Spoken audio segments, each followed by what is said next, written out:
ramp and doing lots of like backflips and tricks right down there. So Jeremy's going to try to make a gift so that way he can suck up so he can get an autograph maybe. I know that trick. So I'm trying to sculpt a little animal, but they have a little bit of wax on them. So I'm just going to not make a little animal, and I'm going to clean his tweezers.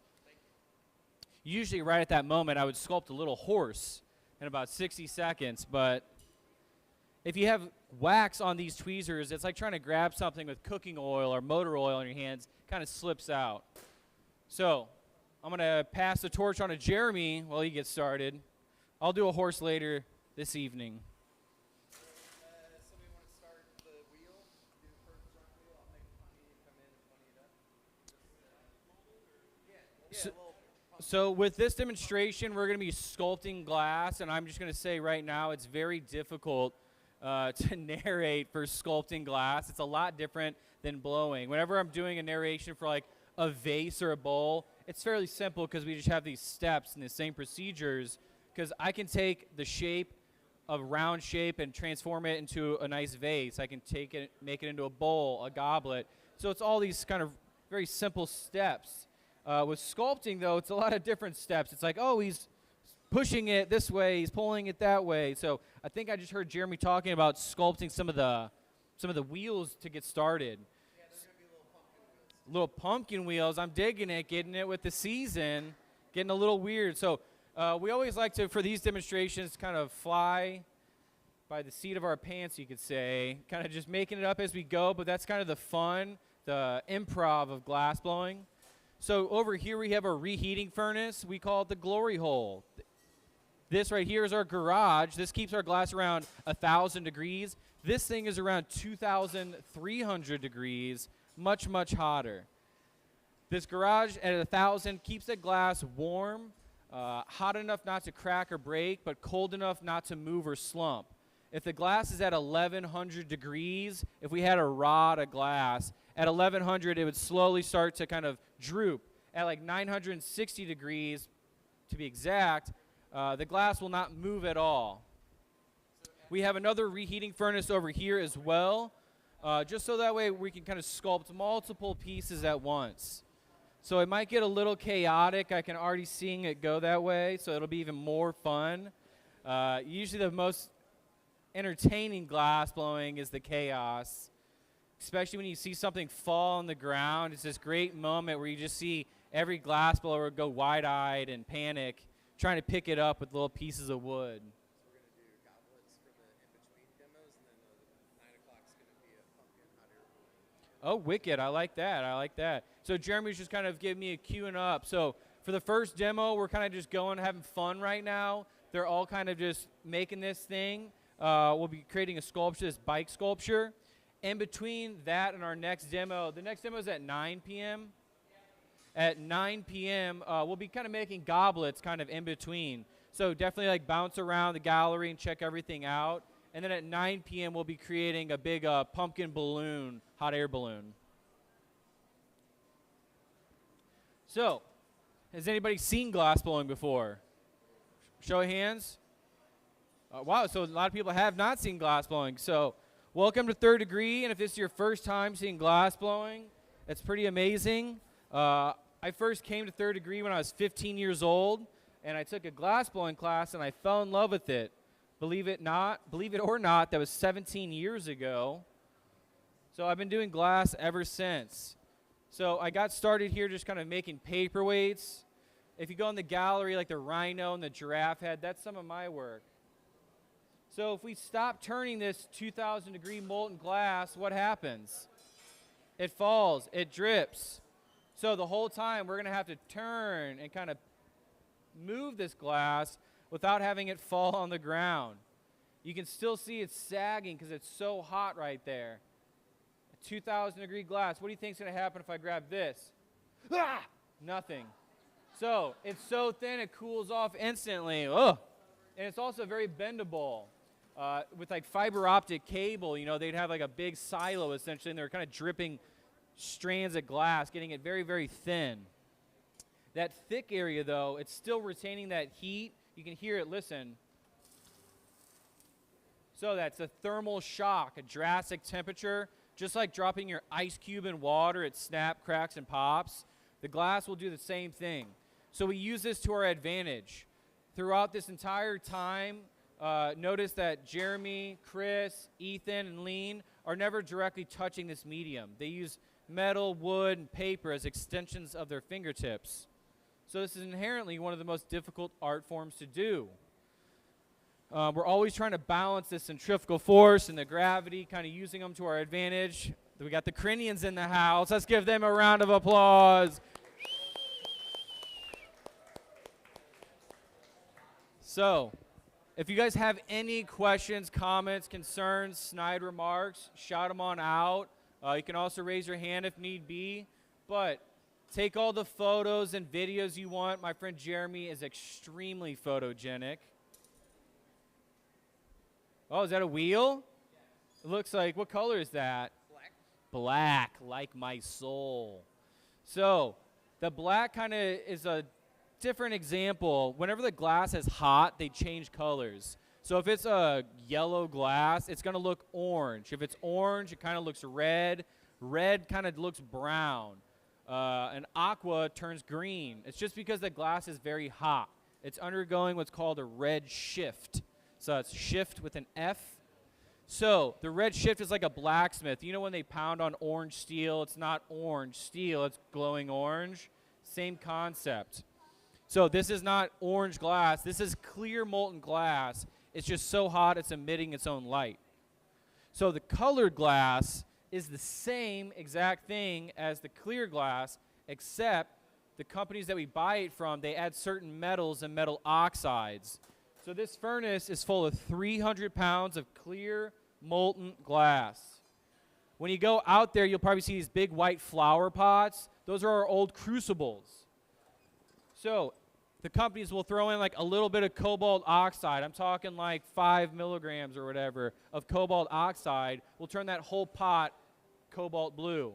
Iron usually gives you a green. Gold typically gives you pink and purple. That's why it's the most expensive color. I know just enough to get me in trouble, but some of them are very toxic. Like arsenic gives you a good white. Phosphate can give you white, greens, and lead and stuff like that. So we typically let the professionals deal with it. Fortunately for us, the color is encapsulated in glass, so it's not going to be, oh, here we go. We're adding some trucks or some forks, sorry. I'm thinking of skateboarding over here. So we're adding some forks right here of the bike. This also looks like black. Iris blue, a little different. I like it. So he said iris. So the iris effect is essentially, typically just means that color has a lot of silver in it. So with it having a lot of silver in that glass, we can reduce it. Reducing is the same way with, like, if anybody's a ceramic artist, you can do like a reducing environment.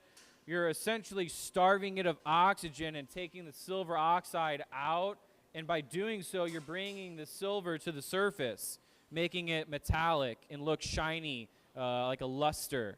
You can even do it so well, Jim McKelvey, one of our founders, he actually will do these like bowls where he'll reduce the inside, and it's near like mirror polish. It's a cool like warped effect. So right now, Jeremy is the conductor. He is our gaffer, our head glass blower, the master glass blower. Everybody else is his assistant. He tells everybody what to do. Like I said, this is one of the most difficult art forms to do, is because you're never touching the medium, but there's a lot going on, so you have to really kind of tell people what to do. So you're really only as good as your assistants. I couldn't make one of my sculptures with a couple newbie glass artists. I have to have the really, the veterans, the people that know exactly what I want, how I want it. And that also comes working just with an assistant.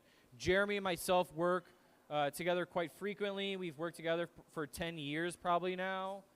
So Jeremy knows kind of exactly what I want. Lean and I, we don't work together very often. Lean will kind of, she doesn't know exactly the kind of bits I might want for a sculpture or something like that. Just takes lots of practice. So there's a lot going on right now. I know we got one wheel. Ethan, what are you working on? We'll do a little private interview with Ethan over here. He's making another bit. So a bit can become anything. It's just a round blob depending on what you want that bit to become. So right now, Jeremy, you are making the handlebars. I like it. It could be cute little bunny ears if you wanted, but he doesn't want bunny ears. He wants handlebars. We going beach cruiser or BMX? BMX, I dig it. It's a Hoffman, right? He's sponsored by Hoffman, so we're obligated to say that. Zach is, not Jeremy. Any questions out there? Mark.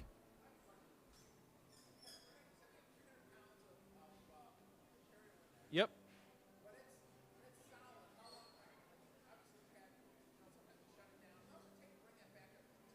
Great question. So he asked, he's like, how long does it take to come back up to temperature? So we actually just recently, if you have not heard about it, we had a flood that destroyed our gallery. And fortunately, we were able to have all of our artists kind of just showed up. Doug, the owner, was like, we're done. You know, like, I don't know what to do. We're like, we're closed indefinitely. And then we all just showed up and started cleaning, kind of put the studio back together. And in doing so, we had one of our furnaces, the gas furnace, was on. And it actually, the waters came in and destroyed it. And if you go out and when you're leaving, we have now a beautiful coffee table with 300 pounds of clear glass that was left in that pot that was unused. And it looks all crazy and cracked. And so we just put a nice piece of glass on top. Now it's a super high-end coffee table. So to heat it up, it takes about 5 days to heat that thing up from room temperature all the way up there. And that's really just to kind of slowly heat it up because we don't want the pot to crack because it's made of ceramic, so that's possible. And we want that glass to kind of come up nice and slow. This one might be able to come up a little faster, but typically they have like 3 to 5 days to kind of heat up and then fine out. And then it's actually cheaper to keep this thing on 24/7 than it is to turn it off and back on. And our owner had a great idea. This one is powered by electricity. He got all solar put in on this roof, and the whole entire furnace runs off of that on sunny days and even cloudy days. Our other one is powered by natural gas. The original thought, they wanted to kind of build two furnaces, a gas one and an electric one, to find out which one saves, like which one's more cost effective, and they found out that neither of them were. So they ended up opening up a bar, and alcohol really started to cover the gas bill and the electric bill. So after that, we started having events, and then it really took off. Apparently people love to have a few drinks, buy art, and watch glass blowing. As a way of kind of hindering that, though, we decided to go ahead and invest in solar, and it's pretty cool. I think we're going to be adding some more eventually. So right now it looks like Jeremy's adding just little tiny bits. So Ethan was making that feeder bit. A feeder bit's just a big mass. Let's just say you need a little bit from this big mass. So Jeremy's cutting little bits, and he'll sculpt a little handle while that big mass stays hot and kind of just waiting on Jeremy's next move. So Ethan's just kind of there hanging out. If Jeremy wants a sandwich, we're going to ask him if he wants bacon on it. That's the kind of assistants we are.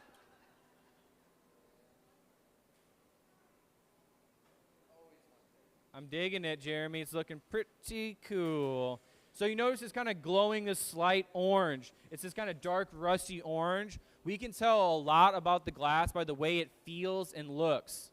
So our eyes are really good thermometers. I know by the way that's moving and the color, that's probably 1,600 degrees. Right where he cut it, it got really cold and it kind of snipped. So that's colder, probably around 1,300 degrees. So you only have about 30 seconds to work this medium before it's too cold. Cold is a relative term. Cold for us is 960 degrees to 1,200 degrees. Our ideal working temperature is 13 to 2,000. So your average oven at your house gets up to 500 degrees. So this thing is at 2,100 degrees. And we keep that reheating furnace, our glory hole, at 2,300 degrees to compensate for the loss of the heat. You can't really get that piece of glass 2,000 degrees if your heating object is only 2,000.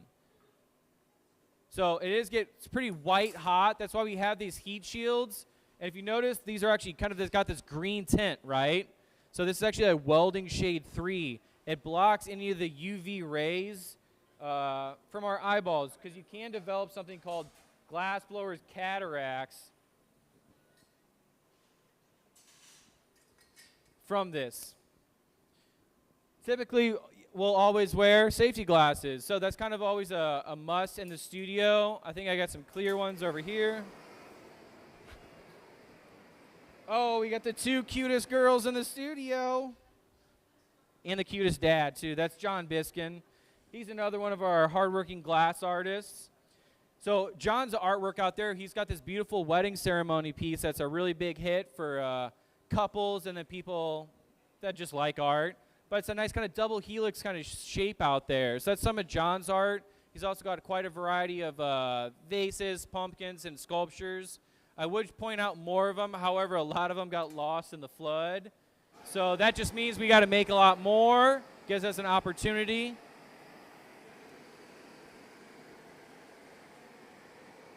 But our wedding ceremony things are kind of like our take on a sand ceremony. So essentially the bride and groom get to pick a color. They pour them together, and then they get to pick a shape. Do you want a vase, a bowl, cups, a beautiful sculpture that like John makes? Or you could go for a classic amphora like Jampy's. So we can already start to see that Jeremy's kind of starting to build a frame of the bike. I don't know if he's got anything set up. Is this thing going to be doing a big old jump off a pumpkin? Yeah. Wicked. I'm liking it. I'm not kidding you, folks. You really got to go check out that BMX Zach guy. Like I said, he's won X Games championships. He's a world. He actually also rides with the Nitro Circus, if you guys know them. But yeah, local talent, local St. Louis rock star. I'm not just talking about Jeremy.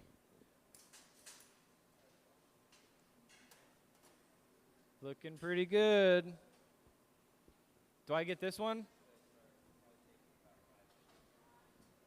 Whose are these? John's. Wow.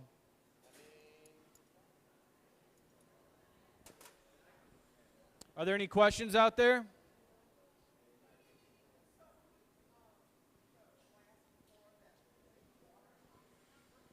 So the glass is so hot, she said, how did I put the glass in the water and it didn't break? Imagine it like magma, you know?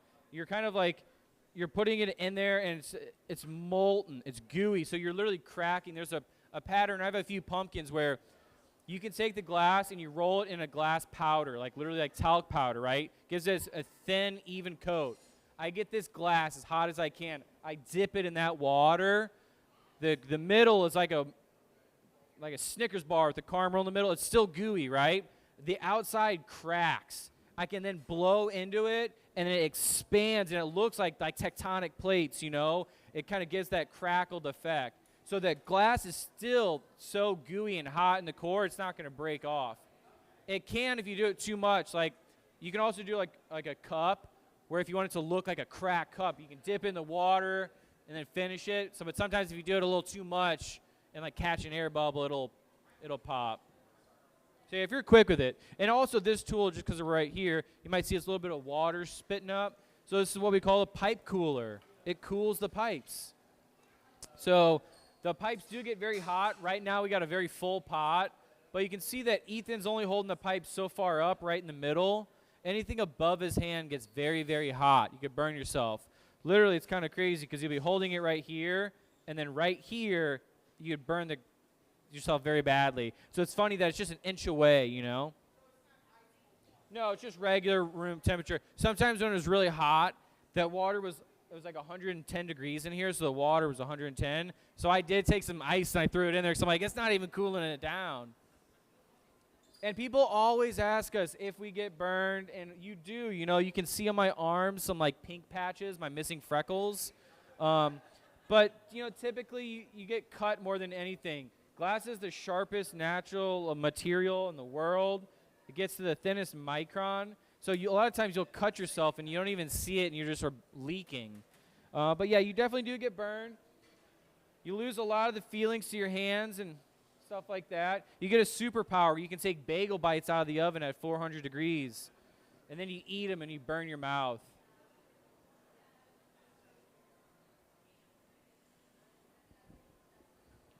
Looking pretty good. Doesn't look like a comfortable seat yet. You gonna give it a banana seat? Like an old school 70s? That'd be kind of cool. Sculpt an actual banana.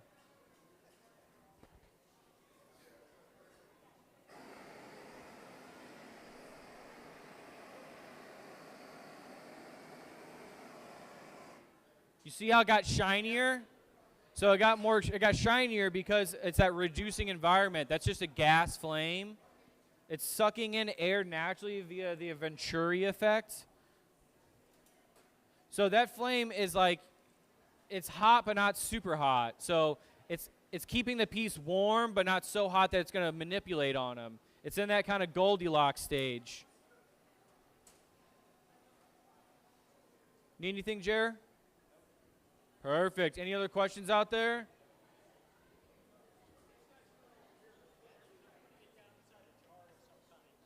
So he just asked, what are we putting the glass into? Some kind of jar over there. So the jar is one of these things. It's an optic mold.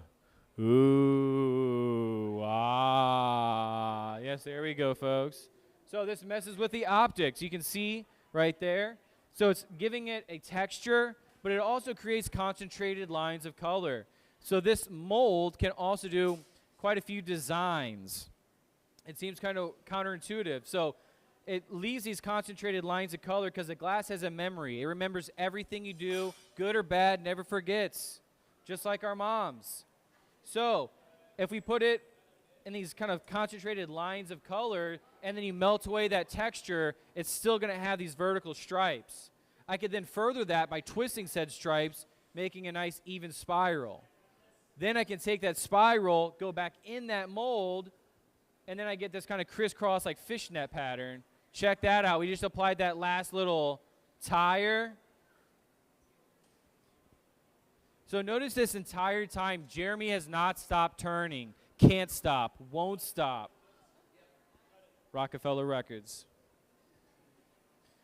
So leans over there taking what we call a flash. So that's just a quick heat. It's just like 3 to 6 seconds. When you first start, you kind of go in there and you heat and you're turning really slow and you're counting to like 5 or 10. After a while, you literally develop a feel. You can kind of go in there, not even look, but you can feel the glass, how it's moving.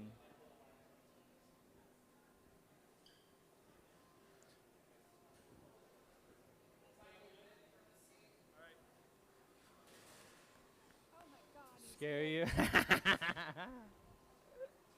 that could be a medium one. We'll put some pedals on with that one too. We can add pedals with that one too. Pedals coming up. Very cool. What we got going on over here?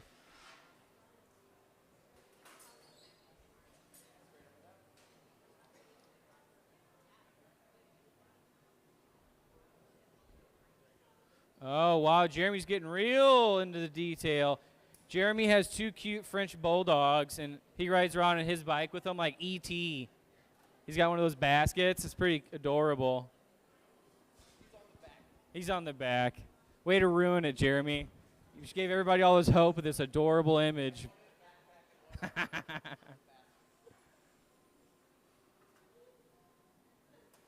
So it's just kind of a lot of this kind of back and forth. Throwing me in here. So he wants a sandwich paddle. Do you guys know why we called it a sandwich paddle? Yeah, we're pretty clever because it looks like a sandwich.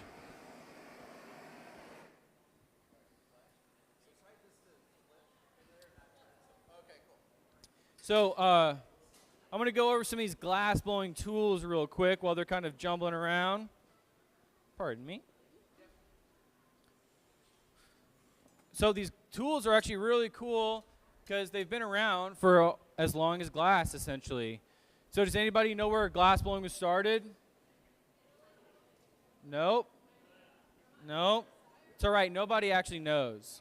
So we only kind of have an idea. We trace it back to the Mesopotamians and the Egyptians for inventing glass. They kind of had little crude core-formed bottles and stuff like that, but they also were quite dynamic and complex. If you go to the art museum here in Forest Park, they have a lot of beautiful little core-formed Egyptian glass bottles. So back then, they were using tools just like these tweezers and these jacks. So the jacks are our number one most used tool. It's like the Swiss Army knife of glass blowing. We use the blades to shape and cool the glass. We use the back strap to shape and cool the glass. And one of our favorites, after a long, hard day, they work as a really good bottle opener in the middle. So another cool little thing are these. They're called the diamond shears.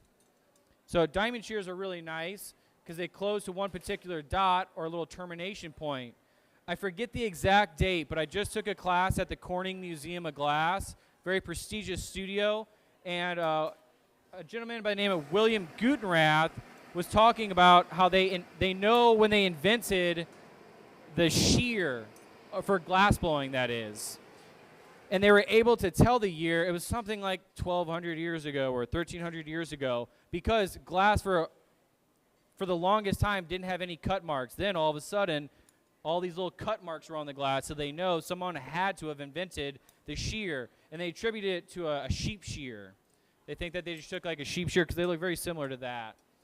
But yeah, I just thought that was kind of cool to look back through the history of glass, and that's when you can pinpoint the invention of the shear. So Jeremy's doing another bit, a little pedal. And then these tweezers, obviously just big tweezers. This is another highly used tool. This is like the fingertips, so we can pull and push on the glass. So over here, we're pulling in the big shots. We got Ethan and John, I think, working up the big pumpkin for the bike to go on. We got Lean flashing, Chris over there just studying Jeremy's movements. Bicycle day.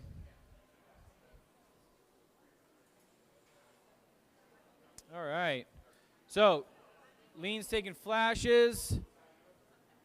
So one of the first jobs you get in the glass studio, is just opening and closing the doors. So of that reheating furnace, you can kind of tell we kind of have it set at one thing. Typically, we don't have this many assistants. So you can only make something as big as the reheating furnace and as big as your annealing oven.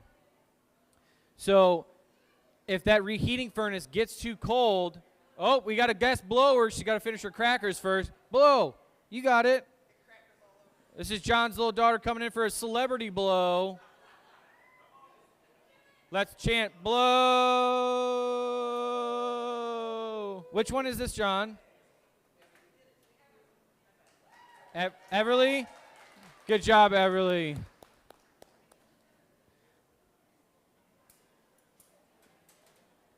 So, are those little trucks right there, or grinding pegs? Look at me saying trucks again.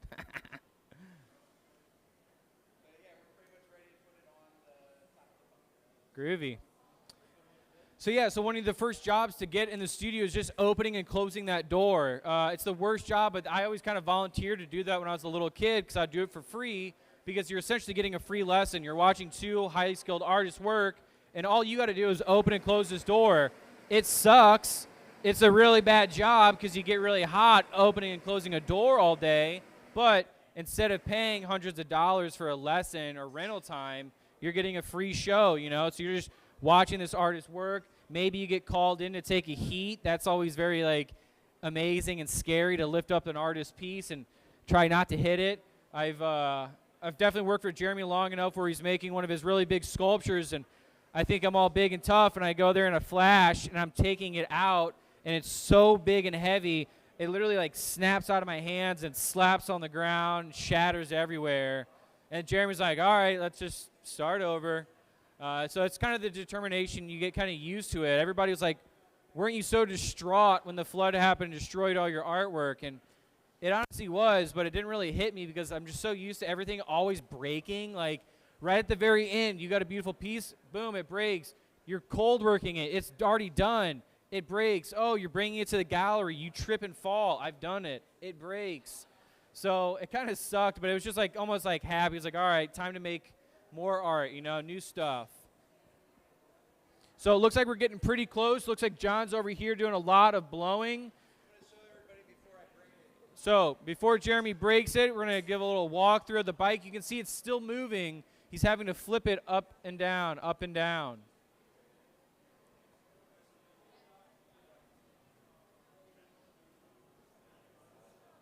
So you can see it's still got that dark kind of glow. That's still saying it's warm, but it's getting pretty clear. When that puntzy, the puntzy is the glass that's connected at the very end. If it starts to get clear, that's a bad sign. That means it's around 1,000 degrees. So over here, John's making up a big old pumpkin. I might come over, shield his arm a little bit. He probably doesn't need it.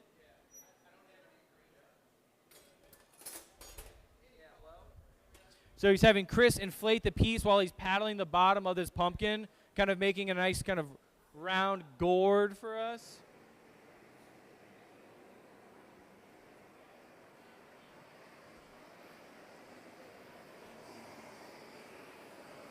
You need me to flash? Are you good?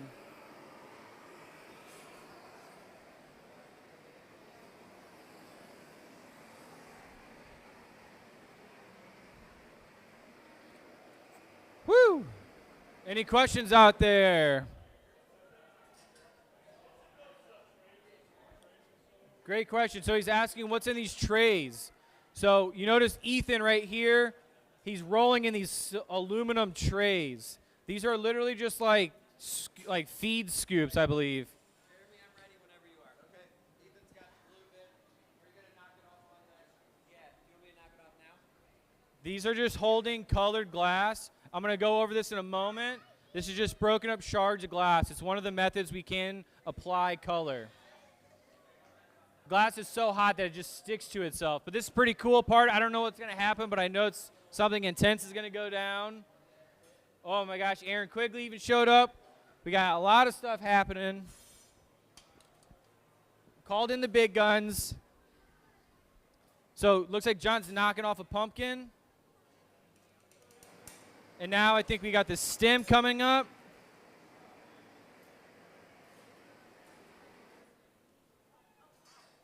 All right, we got Ethan over here creating a lovely stem. Look at that twirl.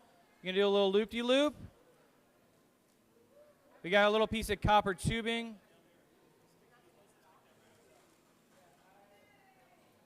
Well, looks like Ethan just created a nice little stem for us. Jeremy's going to go ahead, take this bike like he's doing a little wheelie. Hold on, let me just leave it on. We need a little.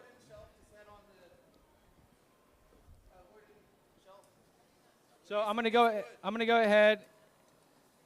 ahead and just use this little torch to fire polish any sharp spots that were created in that method. So we're putting it on this piece of wood. We're just trying to balance it. It's kind of like a little gourd trophy. I dig it. So Chris has got these big Kevlar tongs. Here we go for a little tap. Boom. Chris is going to show it off. Yeah. Pretty good for thinking of that about 25 minutes ago, aren't we right? All right, everybody, let's give Jeremy a giant round of applause. Now let's give Jeremy's team a big round of applause. Thanks, everybody, for watching us goof around and have fun. So after this, go check out our gallery. Go check out our other studios we have at Made across the street. Go watch Zach ride. We'll be making goblets in between, so we'll have demos going on. Then we'll have a big demo at 9 o'clock. Thank you. Is that Miriam Garcia in the house? Whoa, my little niece.